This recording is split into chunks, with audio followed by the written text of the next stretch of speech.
Kumain ng gulay para pampahaba ng buhay. Hindi lang yan, kundi pampaganda pa ng kulay. Meron nga ako ditong sitaw, kaya samahan nyo ako at tayo ay magluluto ng adobong sitaw for today's video. Sa halagang 50 pesos meron na akong maraming sitaw, kaya ito ang lulutuin ko for today's video. Ginayat ko na ng maliliit na piraso itong aking sitaw. At sinunod ko na itong aking ricados, kaso lang nakalimutan ko ang aking bawang. Nakalimutan ko palang i-video.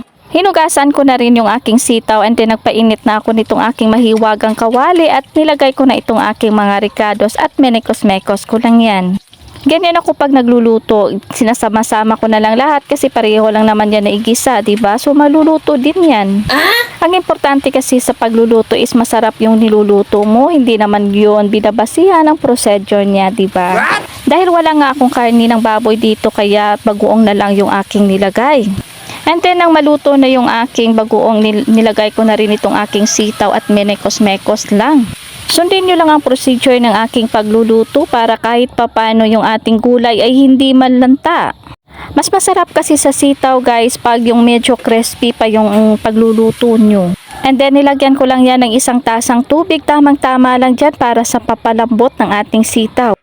And then kumuha nga ako nitong 2 piraso na sili dito sa aming bakuran para na rin kahit papano may sipa ng anghang nitong aking niluluto.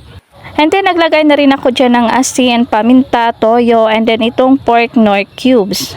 And then nilagyan ko ng 1 kilong asukal, kunti lang, pampalasa lang, pambalance lang ng alat niya para may tamis na rin. And then nilagyan ko ito ng oyster sauce. Kapag kasi ako nagluluto kahit sinangag pa yan, nilalagyan ko yan ng oyster sauce kasi lalong sumasarap ang lasa ng aking niluluto pag merong oyster sauce.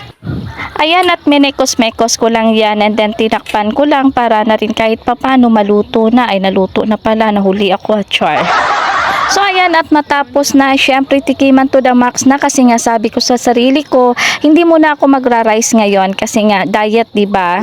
So kung makikita nyo ngayon sa aking video, wala na akong rice, ulam na lang yung kinakain ko kasi nga sabi ko mukhang medyo lumalaki na yata ako at sumisikip ng damit ko. At sana naman maging effective itong ginagawa ko, Pambalik alindog daw, and then nag-exercise din ako, 10 minutes, So hanggang dito na lang muna tayo guys. Thank you again for watching. This is your Mommy Jen saying bye.